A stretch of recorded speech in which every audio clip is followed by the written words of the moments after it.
Every single one of you. We are all responsible for this. So the bottom line is what government should do and what leaders like myself should do is we should raise you up.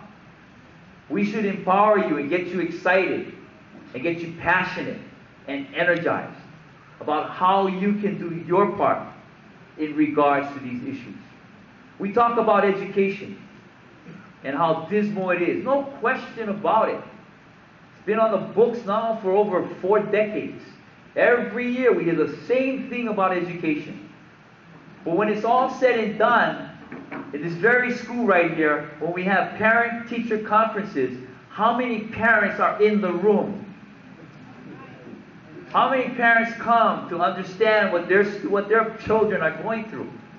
Now we can blame the parents, but where does that all come from? How are we modeling ourselves so our parents really understand their role and what they have to do? You know, this kind of drives me in regards to this. When I was a young judge, I just got up to circuit court and I would do sentencing. And when I would sentence people, I get a pre-sentence report. And in that pre-sentence report, it gives me their background. And they tell me about what they did work-wise and socially, etc. And also tell me about their interests and hobbies. And I'll never forget, I had this young girl in front of me. I think she was 19. And her interests and hobbies, you know what she had for her interests and hobbies? Having babies. That was her interest and hobby. Now, this is a sad commentary on us, I think, as a community, if it gets to that point. So, I have to excite you.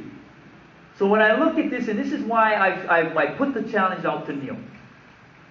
I said, I don't want to debate you, because it's not really a debate. It's not about us scoring points. It's really a discussion.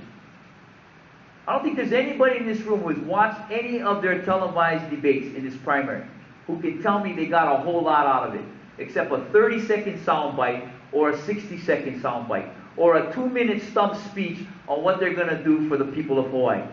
That's all you got, because that's all television. That's all media.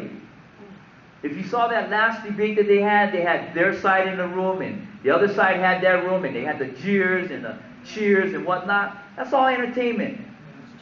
I will tell you this. I've said this before, and I'll say it again. This is not a contest. Those of you that know me, you know I'm competitive. You know I like a challenge. And I have a different personality when I get out there, when you saw that when I get out on the court. But I can put that aside. That's basketball. That's sports. Anybody who's an athlete understands that. When you step on the field, it's totally different.